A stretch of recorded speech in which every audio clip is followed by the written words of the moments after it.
We are going to get started. So, good evening, one and all. My name is Cherie Warwick.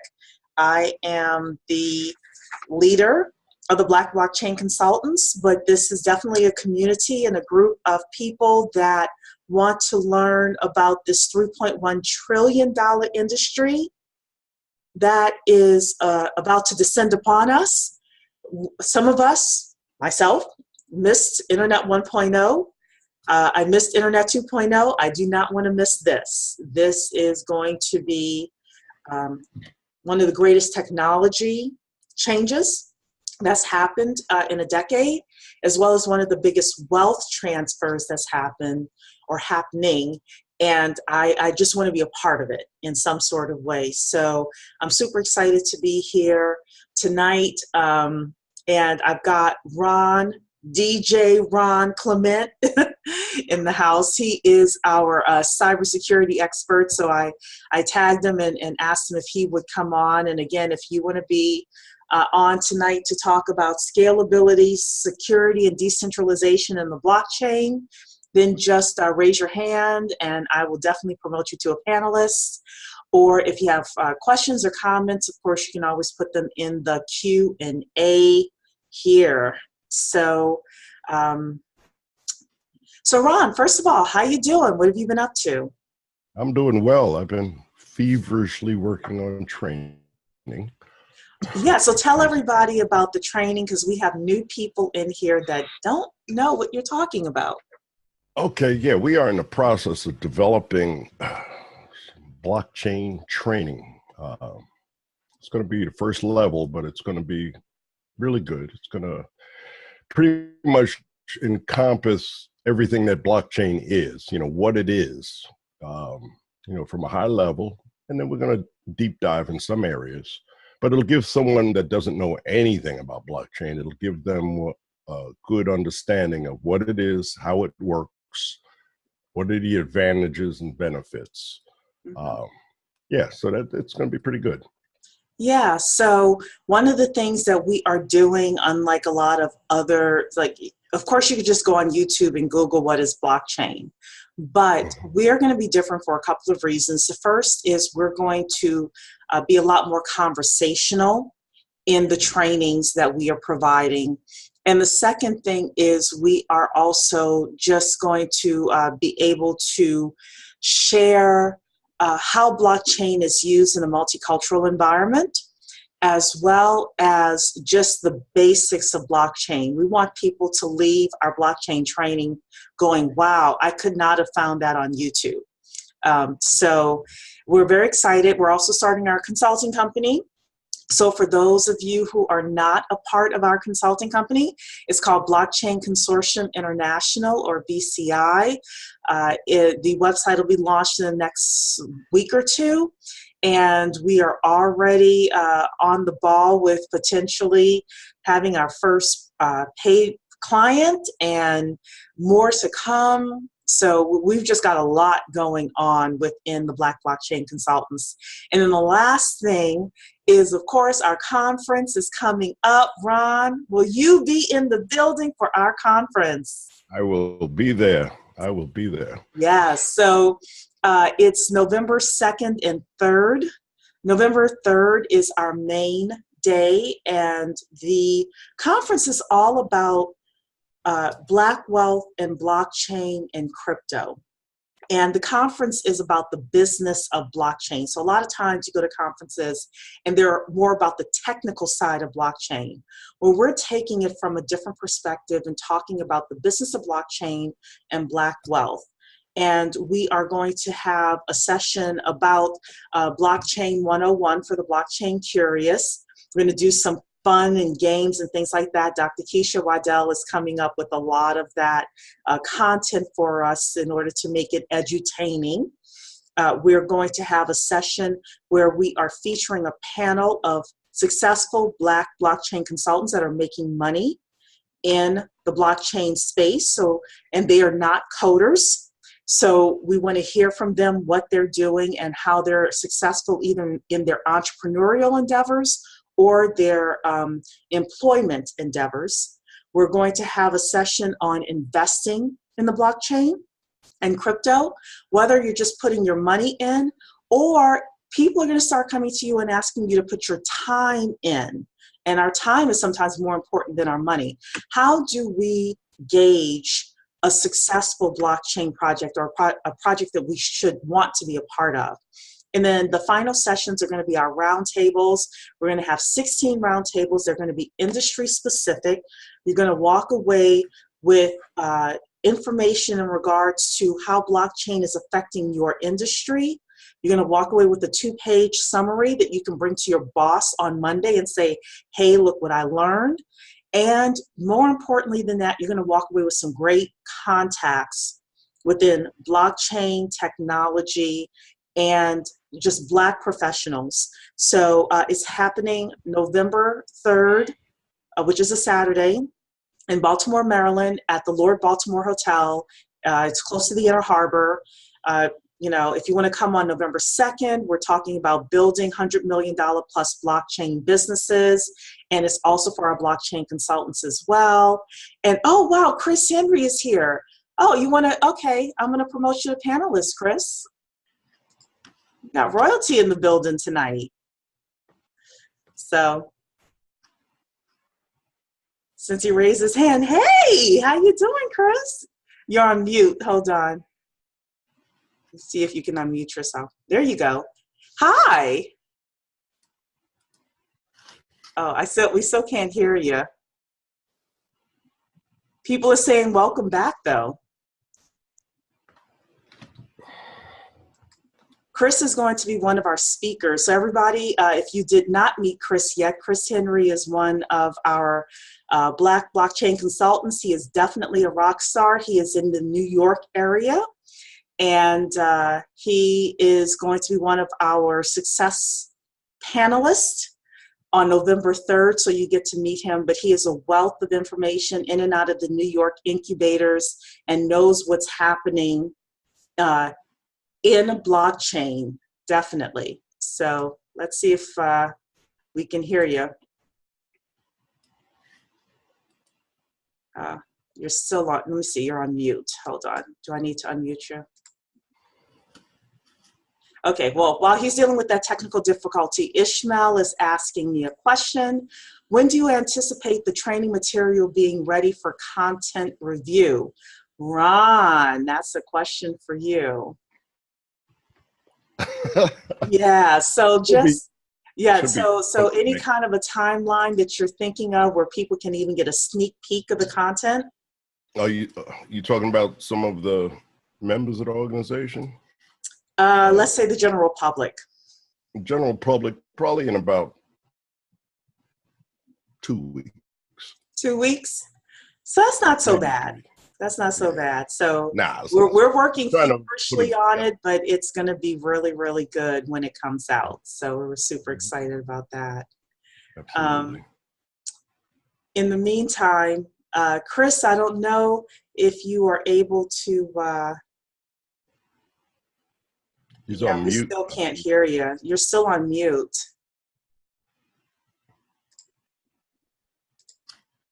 Yeah.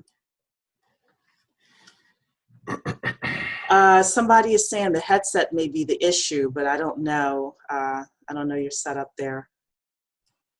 Yeah, we still can't hear you, Chris. In the meantime, Justin is asking, is this solely business facing, or is this also a space for software developers, coders, etc.? I'm not sure if you mean this group. We do have software developers and coders in this group. However, we focus a lot more on non-coders in this group because we want, okay, Justine is asking yes to group. Yeah, so we focus more so on non-coders in this group because a lot of us are not coders, and there are a lot of places where people can go who are coders to get together, but we are blockchain enthusiasts that go anywhere from technical project managers to lawyers to healthcare professionals. I happen to be a business plan writer. I know how to write grants and government proposals.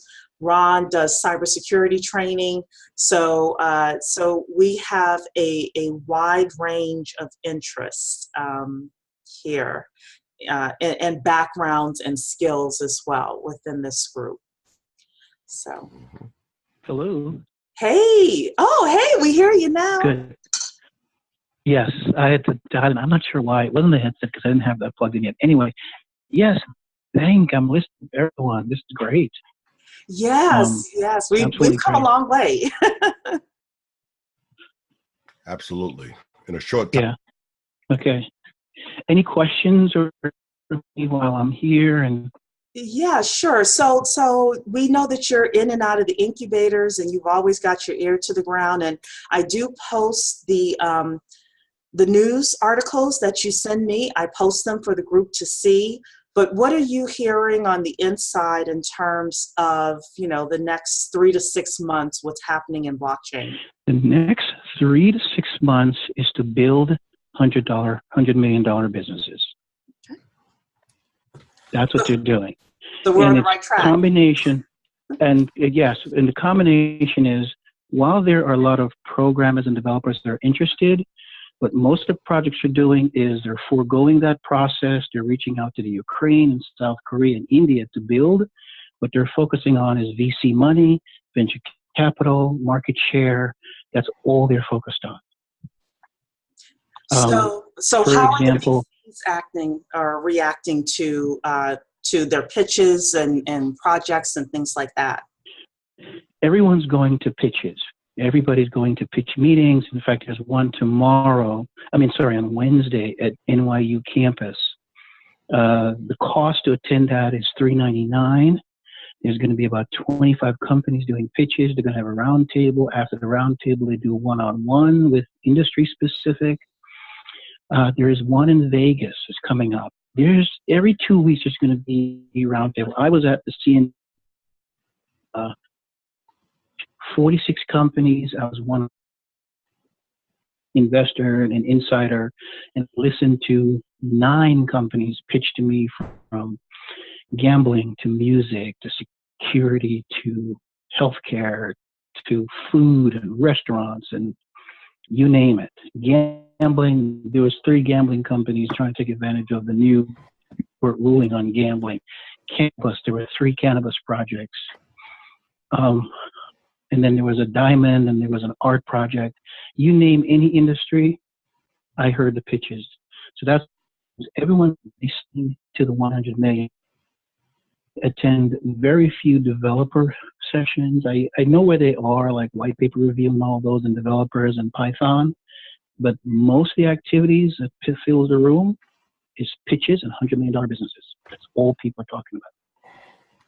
Which makes sense because now people are starting to move into how does the industry start making money and start applying some of the technology that's available now. So even I've seen that, Right. which is why VCI has been very focused. That's our consulting company.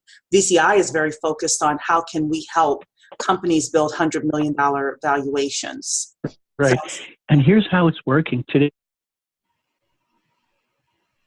Oh, we lost. we lost him. Oh, I'm sorry. I'm here. I'm okay. moving in. There you go. Yeah. All right. If I may have sent you the email or not, but Google just made a purchase over the weekend.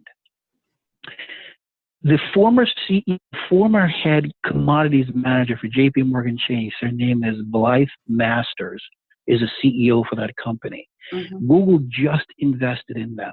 The valuation is $46 million, and they don't even have a product yet. They're racing to the $100 million. That's what everybody's doing. Everybody's doing. So, That's it. so how do we get ahead Everyone's of the trend? So right now people are racing. The key thing is, I'm sorry. Go ahead. right.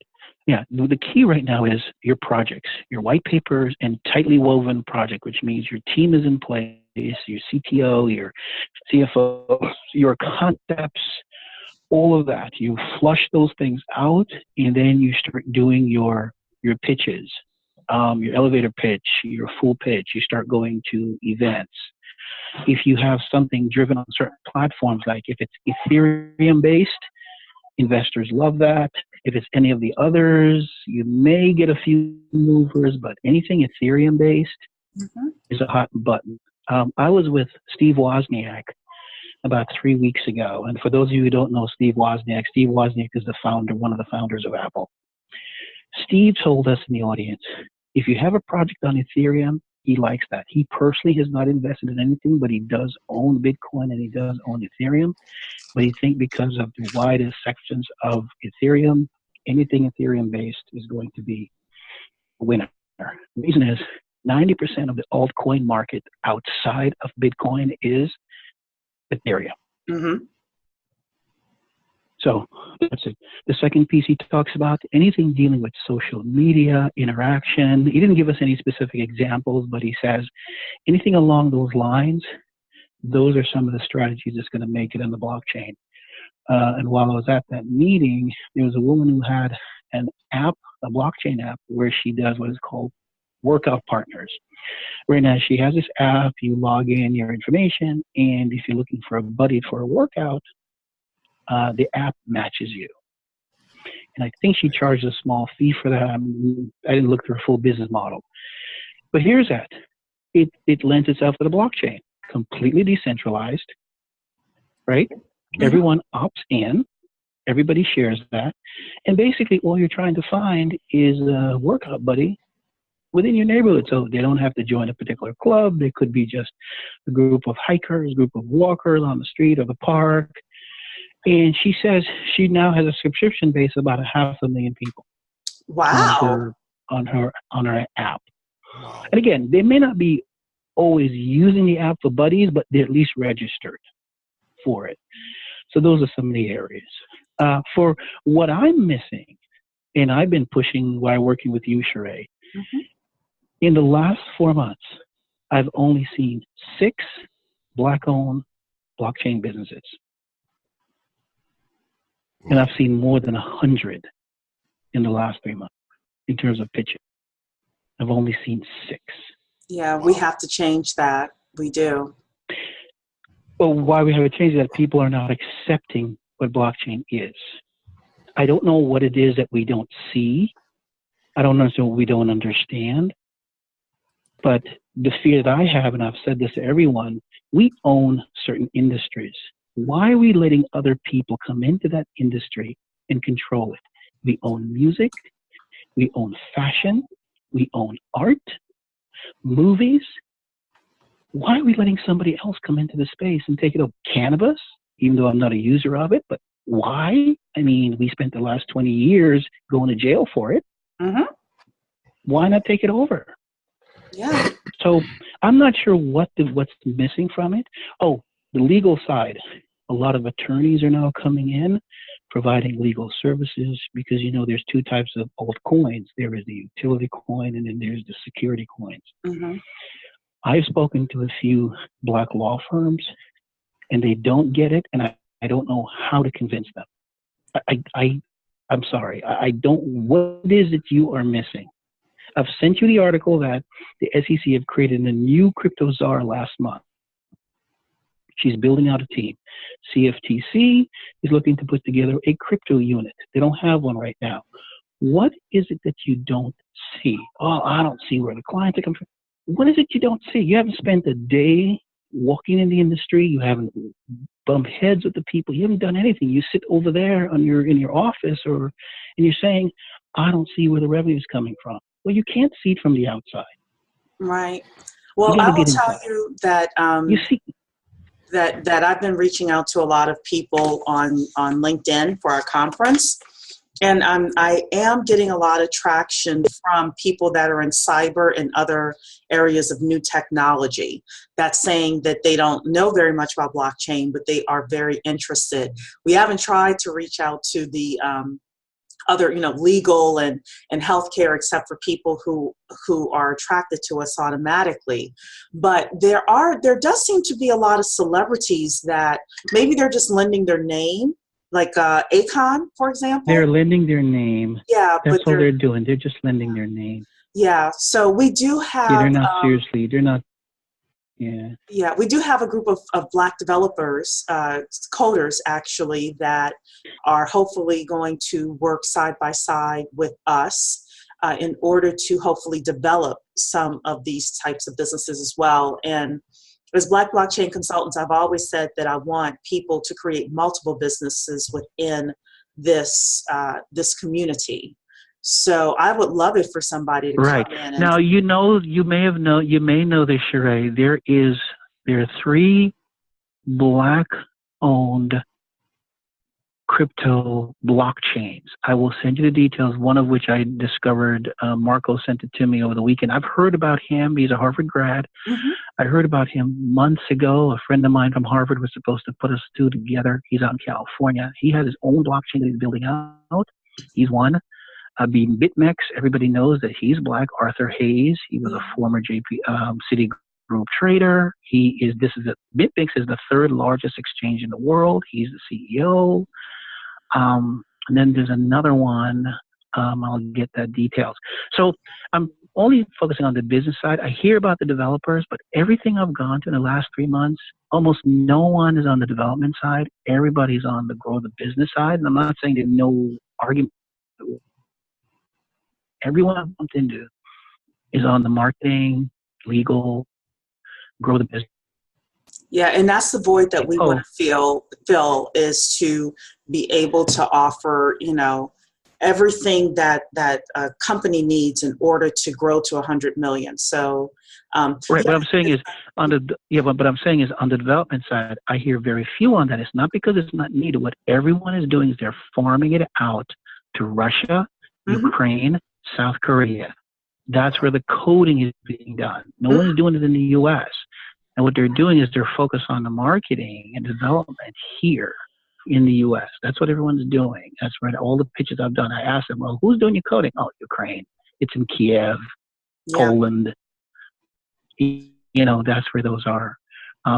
So that's what the focus is. But certain areas of and just as a industry number so that everyone is level set, 40% of the blockchain crypto companies, so remaining. Oh, you're going out, Chris. I don't know. You're moving around. Sorry. Yeah, there's so much room. I said 40% of the blockchain companies and crypto companies are in the payment space. Okay, 40%. The remaining 60% are in the other areas. Less than 10% are in what is called the asset base. You've probably seen the commercials from IBM. IBM Ledger is trying to penetrate the commodities area. Cocoa, art, diamonds. What are some of the other areas they're going? There are like 6 areas that IBM Ledger is going into. They bought 3 blockchain companies and they're building that out. Yeah. So this is where the focus is. The focus is to build a project, point it in the direction of the venture capitalist, get the seed capital, and now race to the 100 million. And they're partnering with Google, Microsoft, Facebook, IBM Ledger, even Ernst & Young is moving into that space. And let's see, one consulting company, give me a second, I'll remember it. It's over on the east side of Manhattan. They just created a whole division of 132 people in that division focused specifically. Oh yeah, Credit Suisse.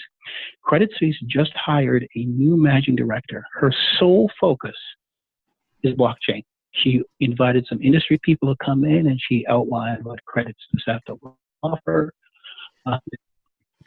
And you name it, to all of their, what they call enterprise client. So that was last 2 weeks ago. They created that division.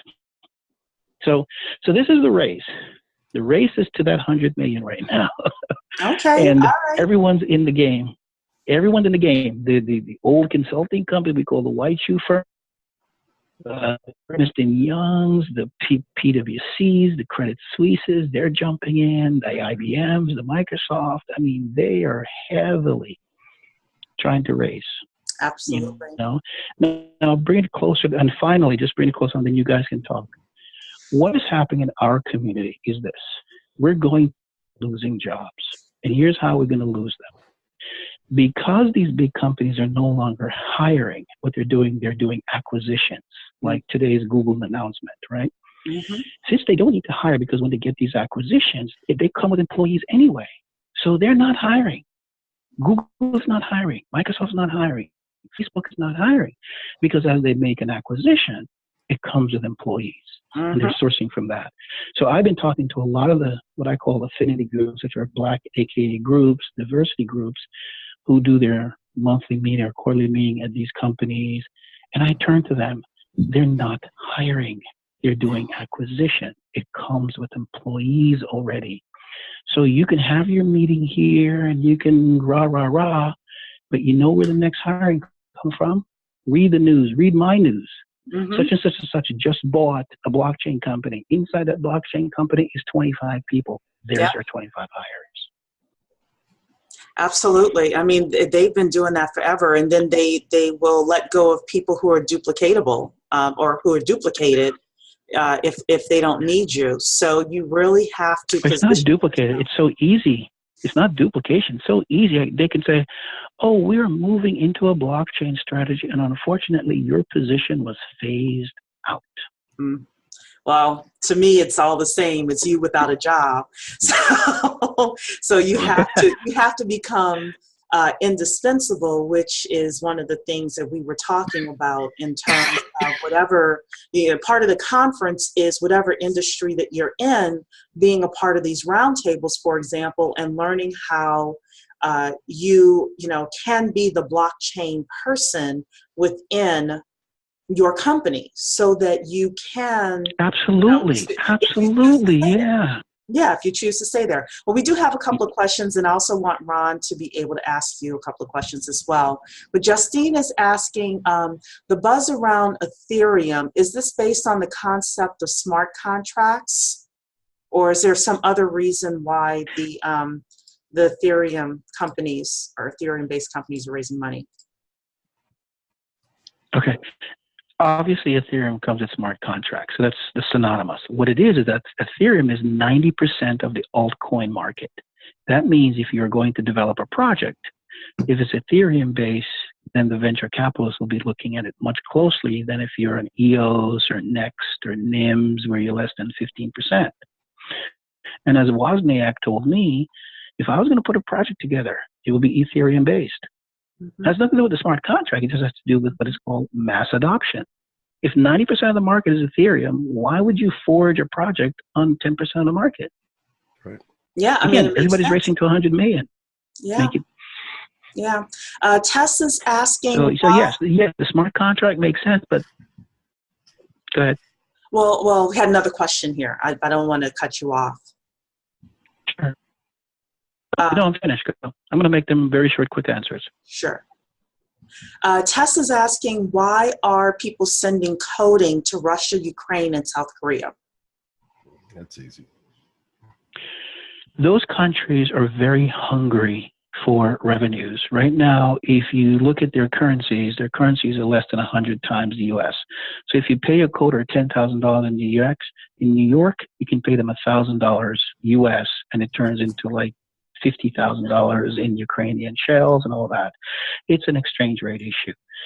And they're focused on coding. Many of them have been coding, assembler, Fortran from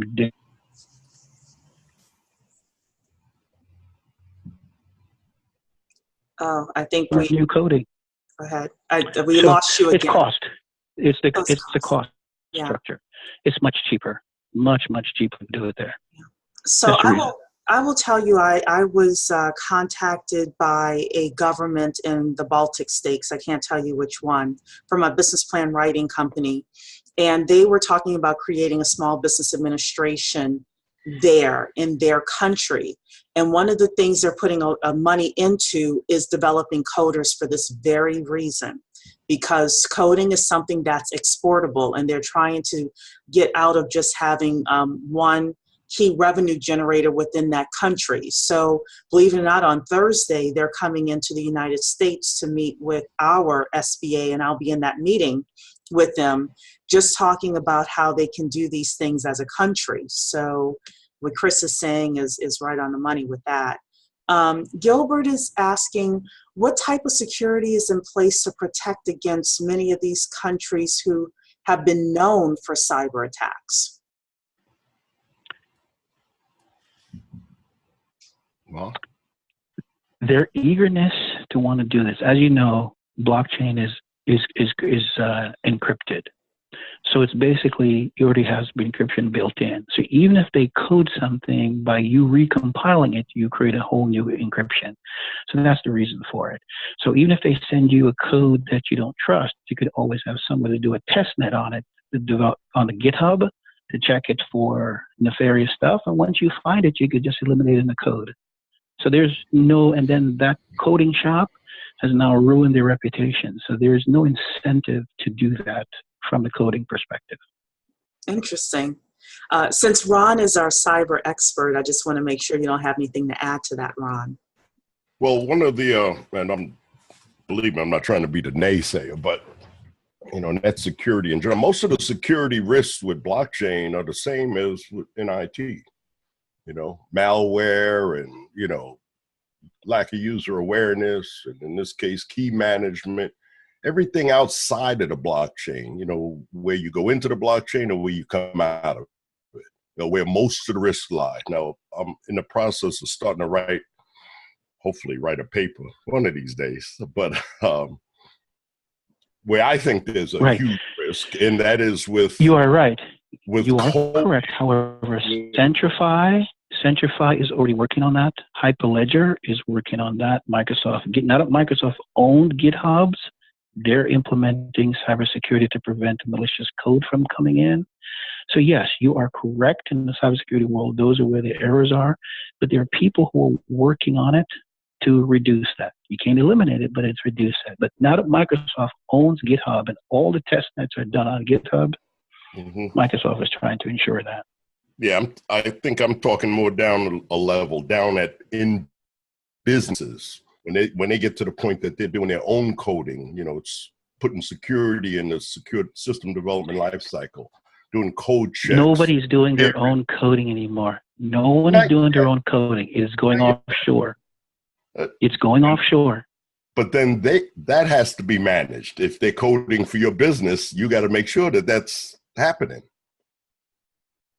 If they're coding for your business, because we did this in the previous company I worked for, we were shipping everything over to India, but it's still our responsibility. We have to make sure the coding is done in compliance, the secure system development lifecycle, which just simply means that there's some checks and balances along that lifecycle. Yes, but here's the thing.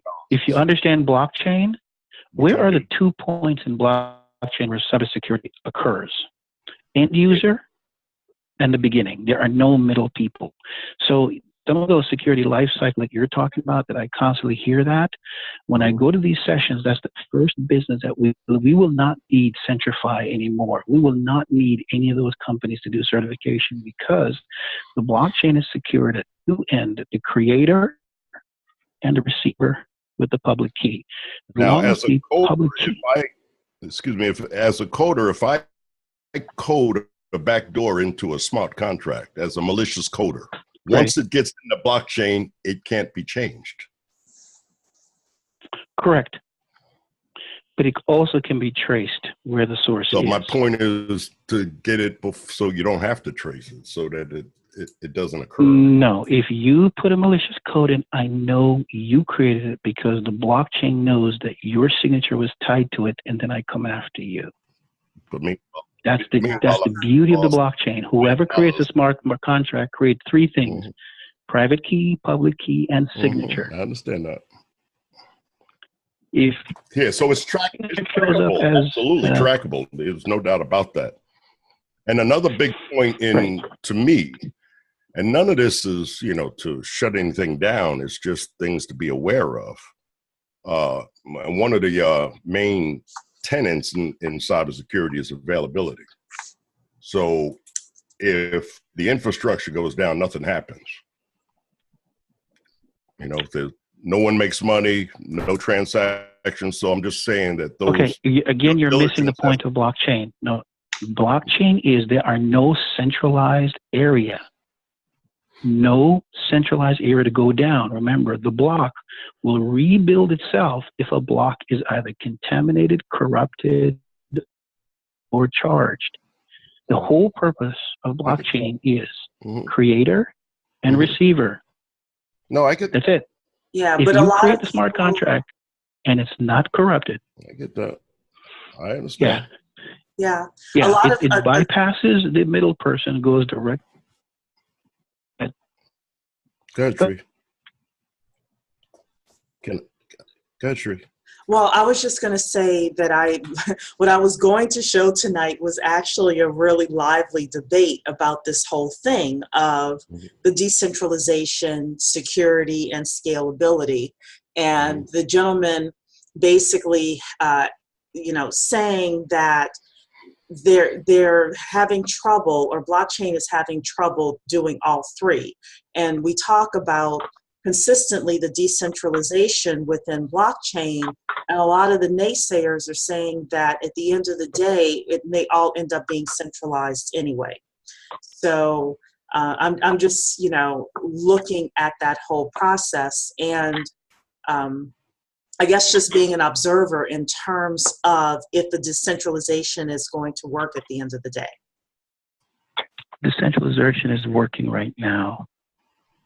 The United Nations has implemented a decentralization payment system, which is working right now, and there are no centralized area that's managing it. And so far as I know, they haven't reported any breaches between the recipient and the sender, because it's not going through a cloud, it's not going through a centralized system. As long as the person has their private key and they haven't compromised it or rent it or give it out, the smart contract will always find its recipient. And if it doesn't, it's okay. Remember, the smart contract will only be opened if it reaches the correct recipient. So we're not going back to centralization. I think the one main thing we need to understand, we are not going back to centralization. We're going to remain decentralized. That's what we're doing. So let me ask That's you what's this racing then. to the 100 million. Yeah. So let me ask you this: if we're not going back to centralization, then how do you describe what Oracle's doing with Aura blockchain, or IBM with Hyperledger Fabric, because they're trying to have these private blockchains? Or is the U.S. government never going to put things on a public? Oh, I'll explain it. They're not trying to go back to centralization. What they're allowing you to do is create small centralization. It is what is called a private blockchain. So here's an example. If I'm in a classroom with 20 students and a company called EdChain, which is a real company because I've previewed their product, they can build a private blockchain within the classroom just to manage the grades, the scores, and everything else. And they never have to go out to the internet. Now, someone would say, well, you're now centralized. Sure I am, but in the classroom. Okay. That's it. I'm centralized in the classroom. I could have 100 classrooms, all centralized, but it's within the classroom. We never have to go outside the classroom in order to get our stuff. If we need to introduce new educational models, we bring it into that private blockchain, and that's how it's being done. That's what IBM Ledger is talking about. That's what Aura Block is doing. Adam Goldstein, who runs Aura Block from Oracle, that's what he's doing. I've spent time talking to him about it. It's just to give you the ability. It's like setting up your own mini cloud. Put it that way, your own private cloud. Yeah. That's all it is. So Steve has a couple of questions here. His first question is, are you saying a blockchain will be the way of an intranet? The answer is yes. Okay. Next question from Steve. Is there a project that you are aware of that is targeting ballot security for elections? Absolutely. The state of West Virginia tested a blockchain voting application with Sheree. I sent you the article. The outcome of that was 100% successful. Yeah, they did it for the military. 100%. It's very few that a project is 100%. They tested it on 3 precincts within West Virginia during the midterms a couple of months ago. Mhm. They did the analysis of it. It was 100% successful. Yeah. I think. And why? Again, smart contract was created. The user came in. They created their private key. The public key was given to the polling station. They walk away with their private key. The smart contract is now locked up forever. They went back to the person and says, okay, let me see what your vote was. It was right there in the smart contract as they said it was. Yeah. Corey is asking, which Ethereum chain has the potential for the greatest future, ETC or ETH? Okay. ETH is just a short for Ethereum. ETC are going to be offshoots of it. Vitalik, who basically created Ethereum, is coming up with a whole different set of futuristic stuff. But for now, ETH is what's being used. As far as I know, too. Eileen is asking a really great question, which I know you're very passionate about. So this will be our last question of the evening. How do we educate our community about this new technology? And Eileen is a tech enthusiast in Philadelphia. So she really is trying to get our people on board with the blockchain in Philly. Yeah. Our Meetup groups online you can join. The Meetup Center has pretty much all of the different blockchain groups that are out there. Another area is Telegram, which almost every blockchain person uses. Nobody uses Google Chat or anything. You got to be on a Telegram. You got to have a Telegram ID. I have one. Sheree, I believe you have one. Yeah. Telegram. The next is Medium. And then there's a blockchain version of all this called Steemit, which is, again, is a new project. They raised about $122 million to make that project. Steemit is another area. So all those mediums have listings of what's going on in the neighborhood. But how do we get Black people? So a lot of Black people are not on Telegram. Well, I have been having very difficulty trying to get people to come to a free session at Steemit, Meetups, and all those. Even here in New York City, I'm having a very difficult time.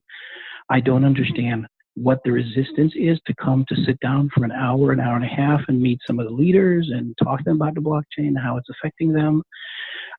I've gone directly to Black associations, and the presidents just look at me and nothing, and I'm not sure what else to do. New York City in May had an entire 10-day. They spent $5 million advertising blockchain in New York City. The city did it, New York City, so no one came out of pocket. I ask everyone, did you go to the meeting? No. People came from all over the world to New York to come to Consensus. It's called the Consensus annual meeting. They had over 25,000 people coming into the city to see it. I ask people who live right here in New York, did you go to any of the free sessions? No.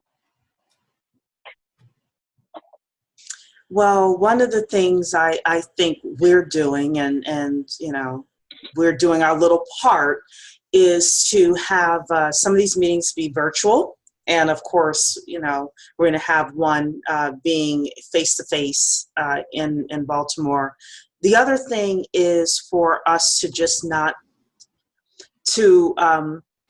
to stop talking to people, but also not to make them feel guilty when they're ready to come. So just think about the internet in the early 90s. There were some of us, a lot of us did not jump on the bandwagon early. And unfortunately, it's just a natural part of where we are as a culture, but it, you know, That's exactly when the student is ready, the teacher appears. And that is what I'm holding on to. And all I can do is just be the voice of, okay, you know, we tried to tell you about this 3 years ago, but here you are now. Let's try to get you up to speed. And right. Yeah. And Sheree, I like your idea of people coming to November and walking away with a 2-page summary that they can take back to their boss and says, here's what I learned. Mm-hmm. Absolutely. Absolutely. So a couple other questions.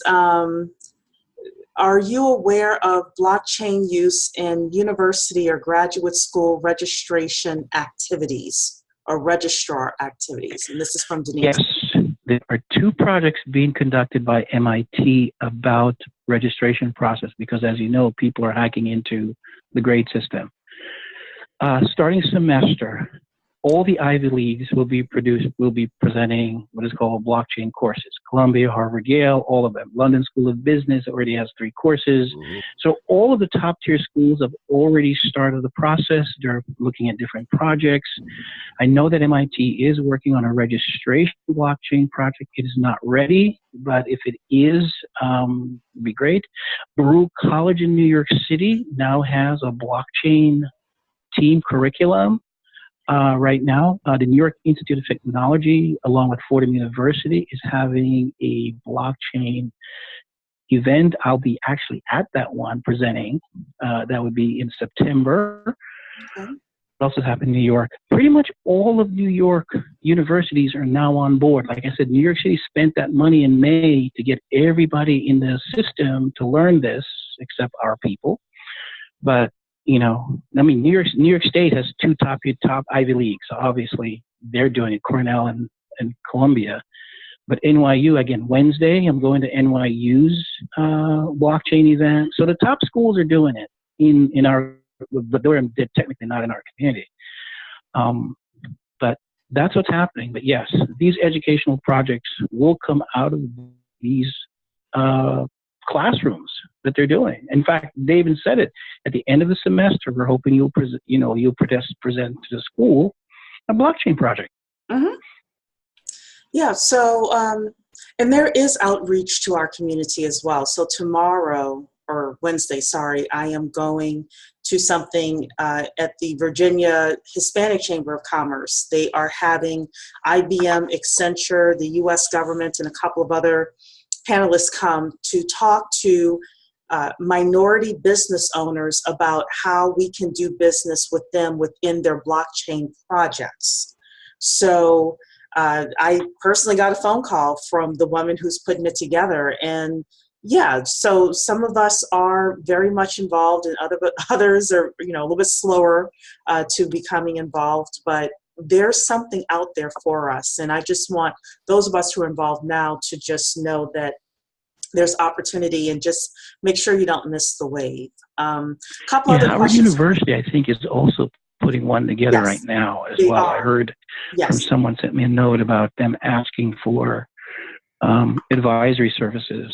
Mm-hmm. So Howard University is looking to put one together. Yeah, so they have their conference, I think September 11th or something like that. I know I'll correct. be Yes. But I'm hopefully we'll have a couple of our people going, and we are trying to set up a meeting with Johannes, who is the head of the Howard Blockchain Lab. We're hopefully going to be able to set that up in the next couple of weeks. So, right. So yeah. And if I could just add this real quickly, Sheree, mm-hmm. From 1876 to 1910, all of our Black historical colleges were the engineering hub of the U.S. for all those years. Why in 1990 we missed Web 2.0? Someone explain that to me. I don't know. We were the leader in technology coming into the turn of the century, and we missed the 1990s. So let's look at it now, 2017. Why aren't all of our Black historical colleges focused on blockchain? Trust. Well, I have a little bit of an answer for that. Unfortunately, I've dealt a little bit with the HBCUs, and unfortunately, they're so cash strapped that I had a president of a university say to me, we're just trying to get to next semester. So they are not thinking long term, unfortunately. I don't know. All I can do, and this is what I suggest everyone else do, is you mention it to people, and if they're not ready, then you cannot kill yourself. At least I'm not. I'm not going to kill myself trying to bring people along. So I've had people that anyone is in accounting right now. If you talk about the immediate jobs, tokenization model for cryptocurrency, there's a huge opportunities for accountants, tax preparers, CPAs, enrolled agents to get involved. In fact, that's a big need right now because come January 2019, anyone who is trading old currencies will have to report it to the IRS. So the IRS is putting together courses for that. I was at the Black CPA. They never heard of it. I went across the street to the Asian CPA, and they're all over it. I don't understand. It's the same agency, IRS. Those areas are going to be growing, both from an enterprise as well as individuals and smaller businesses, which is basically accounting for what is called a 1031 exchange on the IRS rule, which goes into effect, which says you need to account for your transactions in the altcoins and the Bitcoins. That's a real law, guys. That I'm not making this up. So there's huge opportunities for Black accountants to get involved on that side right now, to learn, get in, figure out the tokenization model, what is needed, what is used. They could then go to these councils and offer the services to all these new startups by doing tokenization models, white paper review on tokenization. They're now calling it tokenomics, which is a new word. Mm-hmm.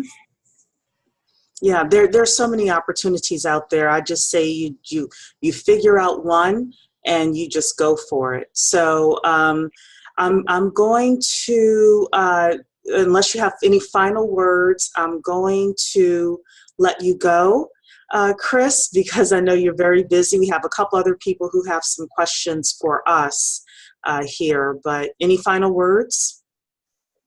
The final word is you guys are doing a great job. Keep sending the message out. I'm still out there trying to get us on the bandwagon for this blockchain.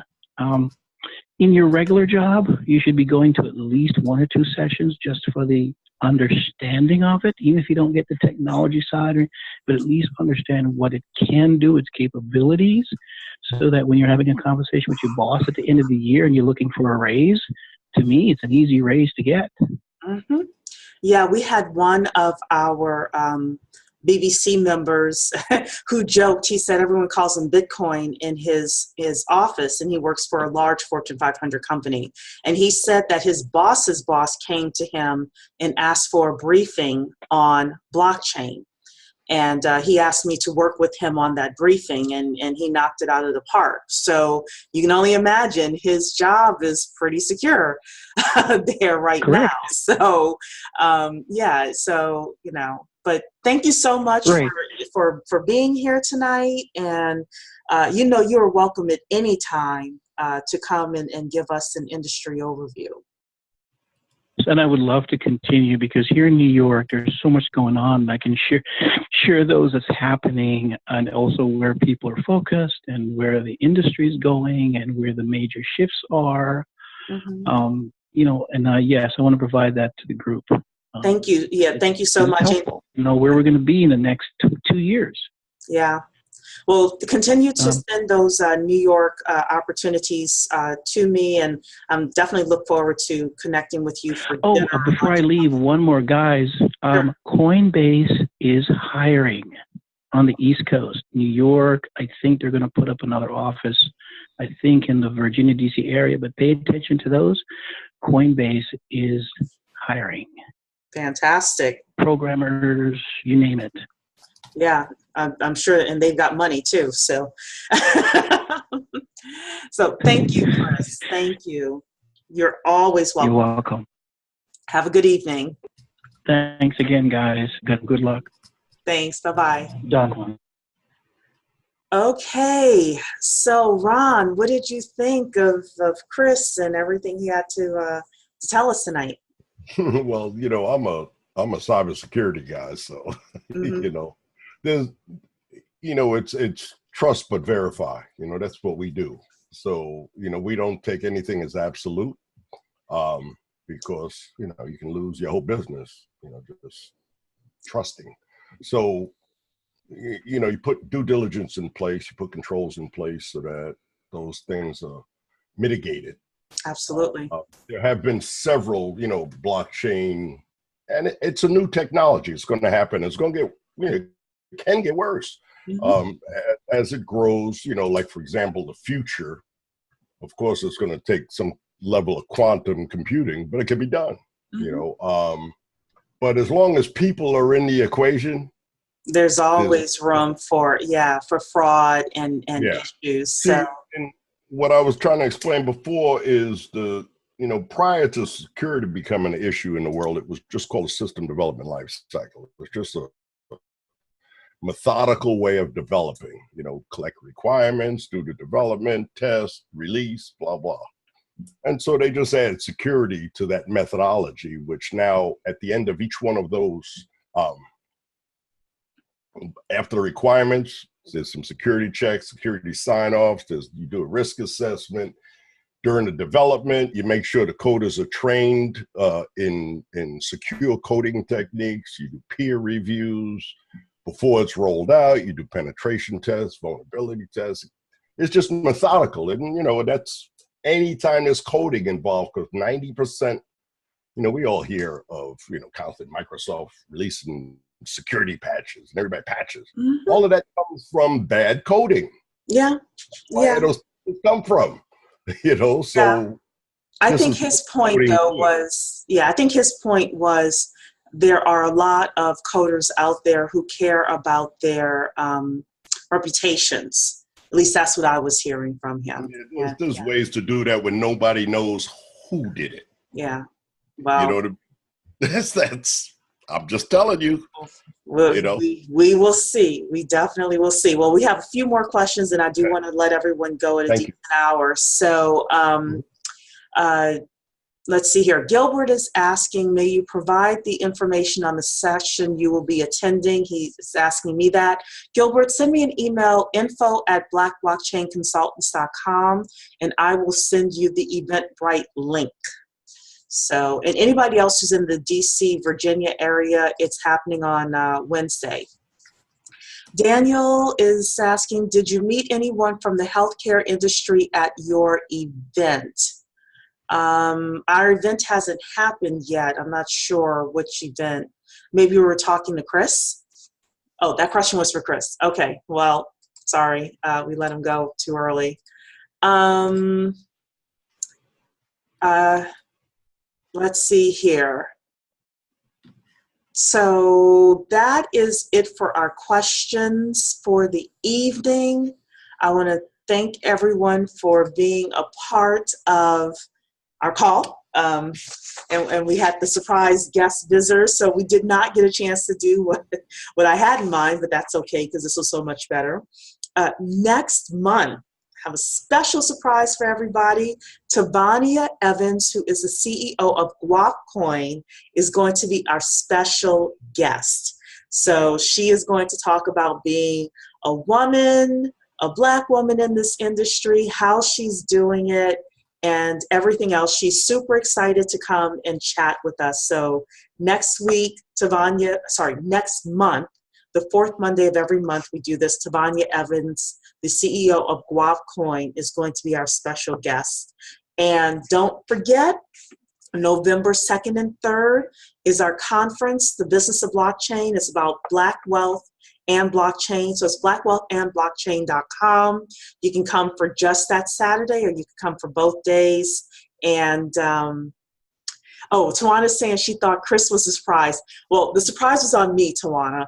I didn't know he was coming, but he showed up. So anyway, another great session. Thank you so much, Denise. Thank you so much for everyone who was here tonight. I hope you learned something, or you're just more enthusiastic about blockchain and what it can deliver to you. And God bless you, and we will see you next month. Take care. Night, everybody. Good night.